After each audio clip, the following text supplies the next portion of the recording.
Друзья, всем привет! Сегодня мы хотим вас познакомить с одним уникальным человеком. Его история удивительна и не оставит вас равнодушными. Этого человека зовут Сергей Лезнев. Он живет в Новосибирске и сегодня расскажет свою историю. Подписывайтесь на наш канал, подписывайтесь на мой инстаграм, Медов_Игорь.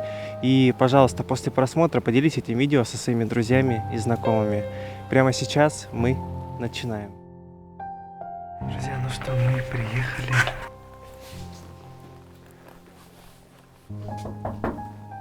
Здравствуйте. Здравствуйте. Сергей, расскажите, пожалуйста, о себе и о своем детстве. Рос, как все нормальные дети, до 6 лет. Медкомиссию прошел, чтобы поступить в 1 класс. Утром встаю с кровати и ломается голень. Ну и все, с этого момента я застрял в гипсах. Стал застревать. Приеду в больницу на снятие гипса. Врач говорит, пройдись. Начинаю делать шаг, ломаю другую ногу. Соответственно, падаю, ну и на кафель. То есть приезжаю снимать один гипс, уезжаю уже с 2 гипсами. Ого. И вот так вот постоянно. А сколько вот было всего переломов? Около 300 было переломов. Обалдеть. Это с 6 до примерно 17 лет.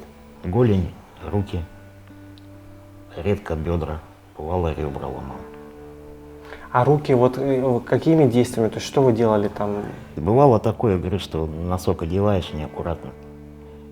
Руки ломал также, одеяло, допустим, просто простынкой накрывался, например, летом. А по зиме одеяло. И оно как бы, тяжелее, чем простынка. Левой рукой, например, накидываешь на себя. Все, кость не выдержала вот в этих вот местах в основном. Бывает же перелом раз, бывает трещина, а бывает прям вот полностью. Прям. Ну, у меня когда как, то есть при падениях они прям реально напополам ломались. Руки моешь, кусок мыла выскочил, по инерции раз ногой подцепить, как бы поймать. Кусок мыла падает на голень, все, трещина. Почему такое? Я не знаю, врачи не знают. То есть они как бы, не знают, от чего это произошло. Это генетическое, есть какое-то вообще понимание, что это? Я не знаю, у нас у родственников как бы не было такого случая. То есть вообще все нормально.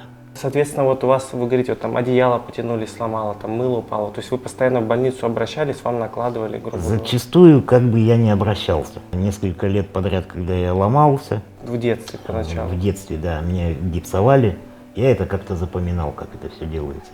А потом какой-то такой перелом, так скажем, легкий. Мамка идет в аптеку, берет гипс. Мы сами дома гипсовали то руку, то ногу. Самое больше психологически напрягало сам хруст кости. То есть вот как сухую ветку ломаешь, и это по всему телу так щелчок идет, прям неприятно. На саму боль как бы пофигу, а вот именно вот эти все звуки переломов неприятно. Рука вот так вот у нас срослась, это все из-за переломов? Да, Как это получалось? Просто оно постепенно, допустим, была нормальная прямая рука, сломал, загипсовали. Приехал через 3 недели на рентген посмотреть, врач говорит, все срослось, снимай. Снимаем, раз, мозоль. Он такой, костная, типа, рассосется со временем, рассосалась. Потом в этом же месте еще раз сломал. Накладывают, но уже маленько рука подкривилась. И вот так вот с каждым переломом, градус за градус, угол менялся. Ну вот в этом месте сколько у вас рука ломалась? Раз, наверное, 40 точно ломал. Обалдеть. А вот то, что именно как будто 2 сустава выглядит, как будто то есть рука и так, и вот так вот еще сгибается. Это называется ложный сустав. То есть у меня тут сняли титановый штырь. Я лечился в Кургане, мне его вот так вот поправили. Сюда поставили штырь титановый с нагрузкой 120 килограмм. Я еще смеялся над врачами, говорю, куда мне такой штырь. И несмотря на то, что у меня был аппарат Элизарова на руке, я занимался на кетлере.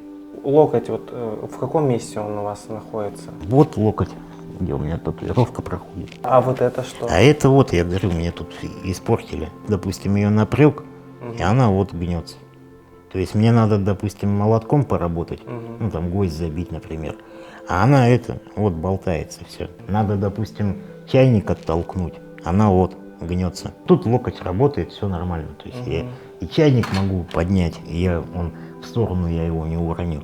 А правой рукой я чайник начну поднимать, и по перевесу, допустим, он может вот так наклониться, либо там в обратную сторону. Я уже стал левша, грубо говоря, по силовой части. Ну, отец у меня шофер, 35 лет отработал без аварии. Мамка у меня водитель трамвая. Ну, они вообще как-то к вам помогают, приезжают? Приезжают, им интересно, как я тут живу. Дружная, сплоченная, ну, хорошая семья. Да? У меня отец возил там по всяким докторам, целителям, гадалкам. Вот. И он когда понял, что дело труба, то есть, ну, я не встану на ноги, всегда говорил, тебе надо изучать английский язык, тебе надо заниматься электроникой. А я уже как бы, ну, занимался электроникой. Отец видел в моих как бы, ну, глазах, способностях, что мне придется с этим жить, то есть зарабатывать. И он постоянно книжки какие-нибудь привезет, журналы технические, батарейки, лампочки, запчасти наберет до зарплаты. А мне это все интересно.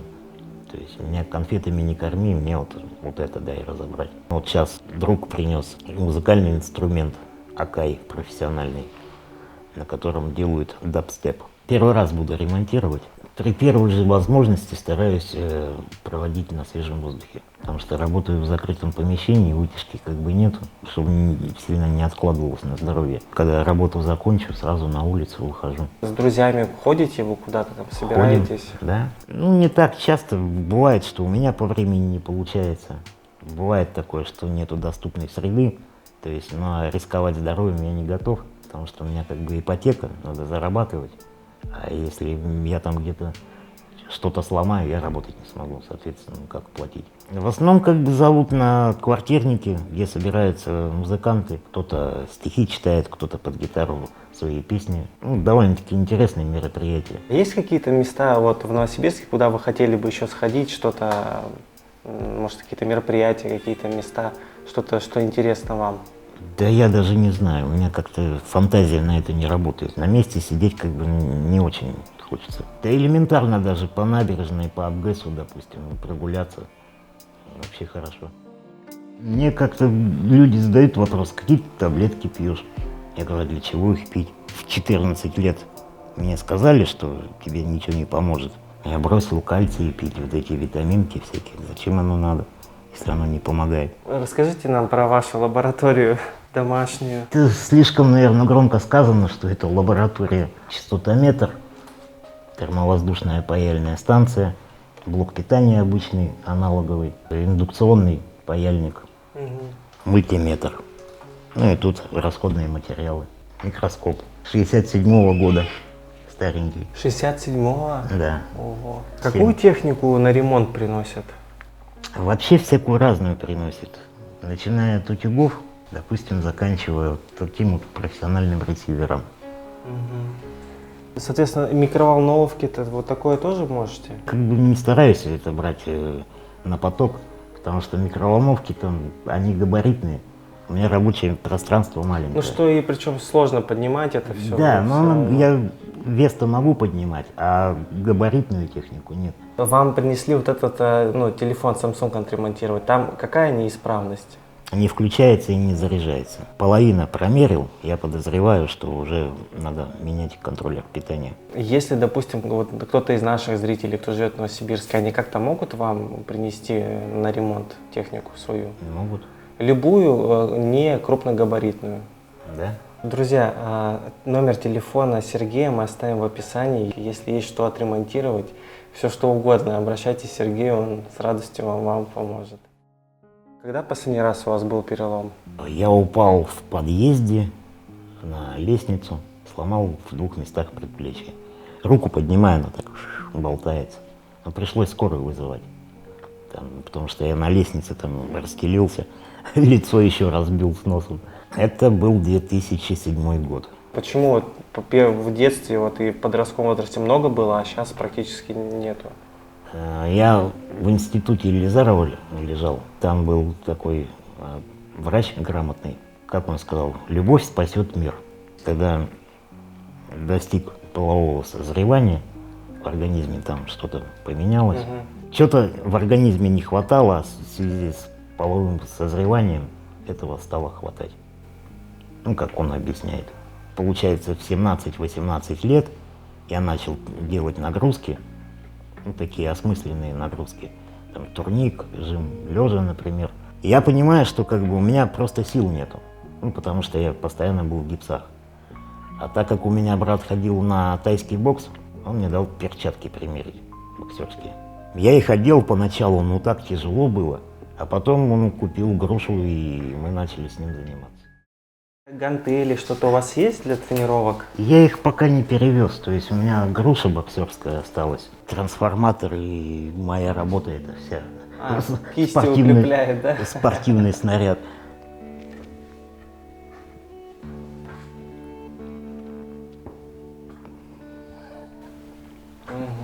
Ну, то есть вот так вот занимаюсь. Если есть что-то тяжелое на ноги положить, то я жим делаю лежа. Ну, то есть, чтобы пресс был в кубиках. Во сколько лет вы начали вот первое что-то отремонтировали? В 12. Как это получилось, что начали этим увлекаться? Знакомый отца знал, чем я занимаюсь. Эту магнитолу никто починить не мог. Она говорит, отдай сыну, пусть ломает, ну, на запчасти. Для меня японская техника это, ну, что-то прям с чем-то. Прям как это можно разобрать и сломать? Это надо чинить. Ну, долго я ее делал, разбирался. Ну, разобрался, попросил запчасть купить, купили. Впаял, все заработало. Отдал ему, он такой, как так? 12-летний пацан сделал. И все, и он когда начал восхищаться, ну, как словами мне говорить, Серега, ты там молодец, голова. И мне прям какой-то боевой такой дух, заряд бодрости, что думаю, еще хочу отремонтировать. Ну и все, и он в гараже работал водителем, там один принесет, другой принесет, и все, меня каждую технику новую разбираем, мне прям интересно. И она получается, то есть сделать получается. Сергей, а вот есть какие-то трудности в готовке, как-то вот что-то, или в принципе все без проблем получается? Да вроде без проблем, сложностей нету. Мне друзья помогли сделать кухню под мои размеры. Ну да, по высоте. По высоте. Как продукты вы? То есть вам доставка это, либо кто-то приносит? Нет, я квартиру специально выбирал в том месте, чтобы недалеко было ходить в магазин. Да, когда сугробы, снег, тяжело буксуешь, есть в этом затруднение. А так я сам хожу. Раз в 3-4 дня. В зависимости от того, с какими суммами туда ходишь. И то как бы много не наберешь, потому что тащить это... Мне единственное, что продавцы помогают. Ну, набрать. Корзину, да? Ну, потому что до кассы там бывает тяжеловато дотянуться, там продукты, допустим, взять. Бывает, что кассир выходит и, допустим, давайте я вам помогу. Тяжеловато зимой передвигаться, а так нормально. Бывает еще плохо, что пандусы перегораживают автомобилисты. Машинами. И приходится вокруг дома делать. Если пандусы перегорожены, минимум час. Практически 3 дома обруливаю. Делаю вот такие лишние движения. На здоровье вы не жалуетесь? Нет, не жалуюсь, нормально. Тоже работа есть, в принципе. Работа, да, есть. Есть ли какая-то у вас мечта? Мечта. Сейчас, по-моему, одна мечта — закрыть ипотеку. Что-то такое, что вот кажется, ну вот, непостижимой, но в принципе это может быть и реально. Машину хочу. Можно вам получить права и ездить на машине? Одни говорят нет, другие говорят, что можно. По-моему, у нас в городе девчонка вообще ногами рулит. Почему нет? А вы не узнавали? Нет, я как-то не озадачивался. Мне какая машина? Стоит дорого. Можете рассказать о вашем самом счастливом дне в жизни? Ну, из последнего, например, ездили на Алтай, там был подъемник. Меня друзья уговаривают, давай, давай. Я такой, не-не-не, давай на подъемник. Ну, давай, там люди пошли навстречу, остановили вот это, чтобы сесть было удобно. Вот. И на вот этой, как она, качелька называется, когда она только начала подниматься, да, я там прям такой экстрим словил. В тот момент, ну, вы счастливы были, да, вот когда? Да, вот то есть это... Сергей, а у вас были вот, ну, за вашу жизнь какие-то отношения, любовь? Были. Жил гражданским браком несколько раз, любовь была. Почему разошлись? Все по-разному бывало. Характерами не сходились, то есть люблю, чтобы у меня все было, как говорится, по фэншую, все аккуратненько, например. Ну да, у вас чисто аккуратно. Я могу без света сориентироваться по квартире, где у меня что лежит. Вы сейчас в поиске отношений, там, спутницы своей, да? Ну, один живу, да. Тогда еще, Сергей, от нашей стороны под роликом оставлю ссылку на Инстаграм Сергея. Может быть, если кому-то из наших зрительниц приглянулся Сергей, пишите, я думаю, вы найдете общий язык. Ну и так, в принципе, все наши зрители тоже переходите, подписывайтесь, пишите слова поддержки. Сергею будет очень приятно. Спасибо большое, что рассказали нам о себе, о своей жизни. Вы невероятно интересный и уникальный человек, который, несмотря на те трудности, которые у него были по жизни, не жалуетесь ни на что, работаете, развиваетесь. Многим из нас стоит поучиться у Сергея, и вот я горжусь, что у моих знакомых появился еще один такой интересный человек. Спасибо. Спасибо.